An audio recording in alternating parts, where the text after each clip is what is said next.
Ermənistan xüsusi xidmət orqanları ilə əməkdaşlıq və dövlətə xəyanətdə şübhəli bilinən Milli Demokratiya İnstitutunun direktoru Leyla Yunus və onun əri Arif Yunusa qarşı irəli sürülən ittihamlar rəsmən açıqlanıb. Baş Prokurorluq və Milli Təhlükəsizlik Nazirliyinin bu barədə birgə bəyanatı olub. Gözlənildiyi kimi artıq beynəlxalq təşkilatlar həbslə bağlı etirazlarını açıqlayıb. Sülh və Demokratiya İnstitutunun təsisçisi, hüquq müdafiəçisi Leyla Yunusun həbsinə bəzi beynəlxalq təşkilatlardan etiraz gəlib. Onların sırasında Norveç İnsan Hüquqları Evi, Beynəlxalq Amnesty International təşkilatı var. Azərbaycan hökuməti bundan əvvəl də hər iki təşkilatın Azərbaycana qarşı qərəzli mövqe nümayiş etdirdiyini bildirmişdi.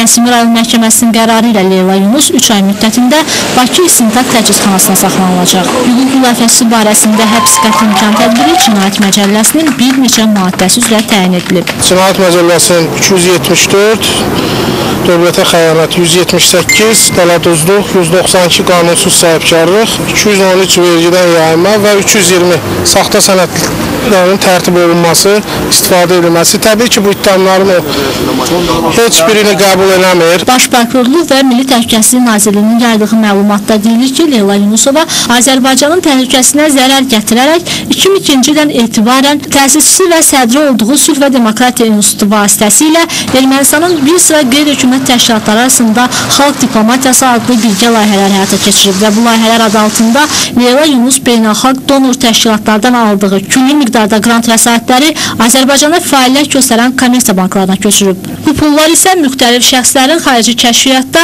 casus kimi çalışmasına yönəldilib. Baş Prokurorluqdan bildirirlər ki, Leyla Yunus Arif Yunusla birgə Rauf Mirqadirovun dəfələrlə Gürcüstandan Ermənistana səfərlərində təşkil edib. Leyla və Arif Yunusovlar Azərbaycan Respublikasının hələlik adları açıqlanmayan ayrı-ayrı vətəndaşlarını məxfi əməkdaşlığa cəlb etməkdən ötürü Ermənistanın xüsusi xidmət orqanları ilə onlar arasında vasitəçilik edib. Azərbaycanın əleyhinə olan məlumatların toplanması, Dağlıq Qarabağdakı qondarma rejimin müstəqilliyinin tanınmasının təbliğ edilməsi barədə onlara verilən konkret tapşırıqları yerinə yetiriblər. Hətta Rauf Mirqadirov tərəfindən bir sıra strateji əhəmiyyətli dövlət obyektlərinin yerlərinin dəqiqliklə təsvir olunduğu sxemin fotoşəkillərinin Ermənistan kəşfiyyat orqanlarının nümayəndələrini ötürüblər. Leyla Yunus haqqında 3 aylıq həbs, onun əri Arif Yunus haqqında isə səhhəti ilə əlaqədar polisin nəzarət altına vermə həbs qəti imkan tədbiri seçilib və ölkəni tərk etməməsinə dair qərar verilib.